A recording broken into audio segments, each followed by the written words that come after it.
আসসালামু আলাইকুম সবাইকে।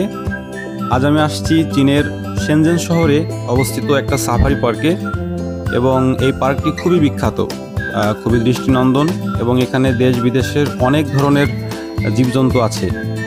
প্রতিদিন চীনের বিভিন্ন রাজ্য থেকে বিভিন্ন বড় বড় শহর থেকে অনেক মানুষ এখানে ভিড় করে এই সৌন্দর্য দেখার জন্য।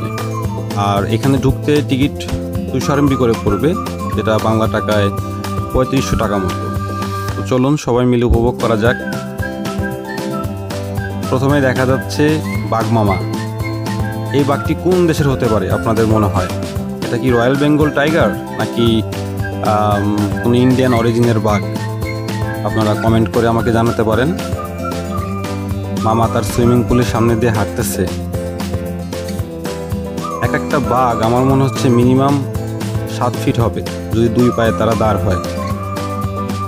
ওই যে পিছনে একজন শুয়ে আছে পাথরের উপরে, আর এক মামা ভিতরে ঢুকতেছে ঘরে।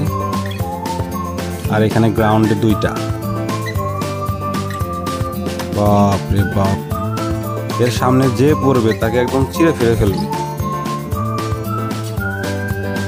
খুবই হেলদি দেখাচ্ছে। এখানকার যারা কেয়ারটেকার আছে তারা নিশ্চয়ই খুব যত্ন করে এদেরকে খাওয়া দাওয়া করায়। এরপরে চলে আসলাম ময়ূরের আবাসস্থলে। এখানে শত শত ময়ূর, তারা রোদ পোহাচ্ছে। খুবই সুন্দর লাগছে দেখতে। কি প্রাকৃতিক পরিবেশ, ছোট্ট ঘরও করা আছে এখানে। ময়ূরগুলো বিশেষ করে এখানে 2 ধরনের ফিলি পাচ্ছে, এক পাশে বন আর এক পাশে হচ্ছে আবাসস্থল। তো দেখতে দেখতে সামনে চলে গেলাম। এখানে দেখা যাচ্ছে কিছু সরস পাখি। পাখিদের জন্য বিশেষ করে পুকুরের মাঝখানে আড্ডার জায়গা করা আছে। তারা যদি সাঁতার কাটতে কাটতে ক্লান্ত হয়ে যায়, দেন তারা ওইখানে উঠে একটু বিশ্রাম নেয়।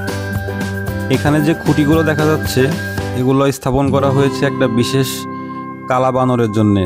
তো ওর ভিডিওটা আমি স্পেশালি করছি, ওটা আমি কোনো এক সময় রিলস আকারে ছেড়ে দিব।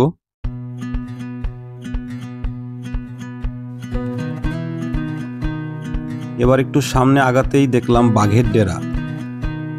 সেখানে অনেকগুলো প্লেয়ার, এই যে আপনারা দেখতে পাচ্ছেন অনেকগুলো প্লেয়ার, তারা অপেক্ষায় আছে কখন তাদের সময় হবে মাঠে নামার। প্যাভিলিয়নে ওয়েট করছে। তো খুবই দারুণ আজকে একটা অভিজ্ঞতা হলো আমার, এত কাছ থেকে এত সুন্দর সুন্দর প্রাণী দেখার দুর্দান্ত একটা সময় গেল।